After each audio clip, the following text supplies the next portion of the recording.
ale získať z nich rýchly a jasný obraz, to býva niekedy fúška však. Presne tak.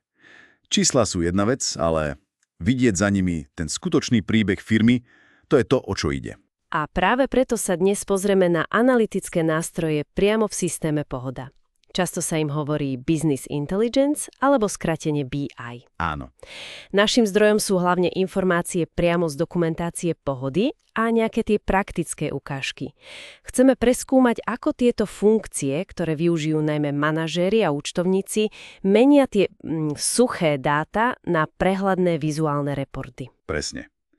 A čo je dôležité hneď na začiatok, tieto BI nástroje v Pohode pracujú priamo s dátami, ktoré už v systéme máte. Teda priamo z účtovníctva. Čiže odpadá nejaké zložité exportovanie alebo ručné spracovanie v Exceli niekde bokom. Presne tak. Žiadne oddelené súbory, ktoré potom nesedia. Dáta sú aktuálne priamo tam. Fajn. A ako to teda vyzerá v praxi? Sú to nejaké špeciálne reporty? V zásade áno. Generujú sa zostavy, ktoré vyzerajú a fungujú veľmi podobne ako veci v Exceli.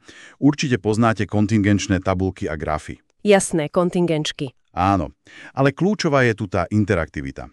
Predstavte si taký dashboard, kde máte filtre. Povedzme, že chcete vidieť výsledky len pre stredisko Západ za posledný kvartál. A ja si to tam len naklikám? Presne. Použijete filtre, tie sa volajú aj priesečníky a grafy aj tabulky sa okamžite prekreslia len pre tú vašu voľbu. Dynamicky. Áno, dynamicky. A veľmi šikovná je aj časová os. To je taký posuvník, kde si jednoducho myšou označíte obdobie, rok, mesiac, týždeň a dáta sa hneď prefiltrujú. Veľmi intuitívne. To znie naozaj efektívne. Spomínali ste kontingenčné tabulky. Čo je na nich také zaujímavé v tomto kontexte Pohody?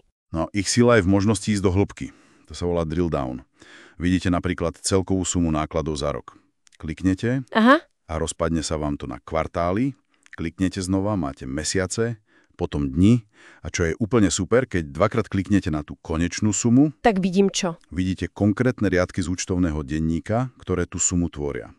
Takže overenie čísla je otázka pár sekúnd. Nie je treba nič hľadať v denníku ručne. Rozumiem. Čiže je tam priame prepojenie na tie zdrojové dáta. To je dôležité. A s akými dátami sa tam dá vlastne pracovať? Odkiaľ to čerpa? Tých dimenzií, podľa ktorých sa dá analyzovať, je celkom dosť.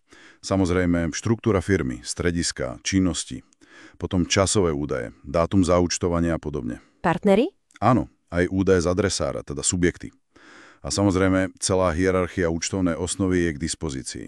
A k tomu metriky, napríklad čiastka podľa strany, ktorá ukazuje obraty má dať a dal. To už otvára naozaj veľa možností analýzy. Dá sa s tým aj nejako kreatívnejšie pohrať? Vytvoriť si niečo vlastné, na mieru? Určite áno. Používatelia si môžu vytvárať aj vlastné reporty. Povedzme, chcete porovnať náklady a výnosy, teda účtové triedy 5 a 6, pre všetky strediská vedľa seba. To sa dá? Dá sa. A môžete si tie popisky aj premenovať, aby to bolo zrozumiteľnejšie. Namiesto 5 si dáte náklady. A celé rozloženie tej tabulky si môžete upraviť jednoduchým presúvaním polí myšou. Znie to dosť flexibilne a vyžaduje si takéto nastavenie vlastných reportov nejaké hĺbšie technické znalosti? Programovanie? Vôbec nie programovanie. Základné úpravy, filtrovanie, to zvládne bežný používateľ naozaj po krátkom zaškolení alebo keď si to sám vyskúša. Komplexnejšie reporty možno vyžadujú trochu viac času na premyslenie, ale stále sa pohybujete v tom známom prostredí Pohody. A hlavne stále pracujete priamo nad tými živými dátami z databázy. To je dobré vedieť. Treba si spomenúť, že tieto pokročilejšie analytické funkcie, o ktorých hovoríme, sú typicky súčasťou tých vyšších rád systému, ako Pohoda E1 napríklad. Áno, presne. Tie sa často nasadzujú vo väčších firmách, alebo tam, kde sú špecifické požiadavky. Napríklad cloud, synchronizácia viacerých skladov a podobne. Ale čo ak niekto potrebuje dáta dostať predsa len von, napríklad do Excelu na nejakú ďalšiu veľmi špecifickú analýzu? Aj to sa dá. Stále je tu možnosť exportovať štandardné tlačové zostavy alebo priamo obsah tých tabuliek do formátu XLS, teda do Excelu. A niektoré verzie Pohody umožňujú aj pokročilejšie prepojenie, napríklad cez ODBC alebo XML Bridge. A to znamená čo? To znamená, že si môžete vytvoriť napríklad Excel report, ktorý sa automaticky aktualizuje dátami priamo z Pohody, alebo to dokonca napojiť na nástroje ako Power BI. Fíha. Takže Skúsme to zhrnúť. Prečo by sa o toto mali zaujímať manažéri, účtovníci? Aký je ten hlavný prínos pre rozhodovanie? No, ten hlavný prínos je, podľa mňa, rýchlosť a prehľadnosť. Namiesto toho, aby ste hodiny zostavovali nejaké reporty, vidíte tie kľúčové ukazovatele takmer okamžite. Viete sledovať tržby podľa regiónov, teda stredísk, viete analyzovať, ako sa vyvíja ziskovosť. Sledovať cash flow. Jasné, aj cash flow. Alebo maržovosť produktom, ak máte dobre nastavené účtovanie. A veľmi praktické, rýchlo si vyfiltrovať neuhradené záväzky po splatnosti. Hneď vidíte, kto dlhuje, koľko a ako dlho. Často sa hovorí, že BI je len pre veľké korporácie. Má to zmysel aj pre menšie firmy, ktoré používajú Pohodu? Na základe dát, nielen pocitov.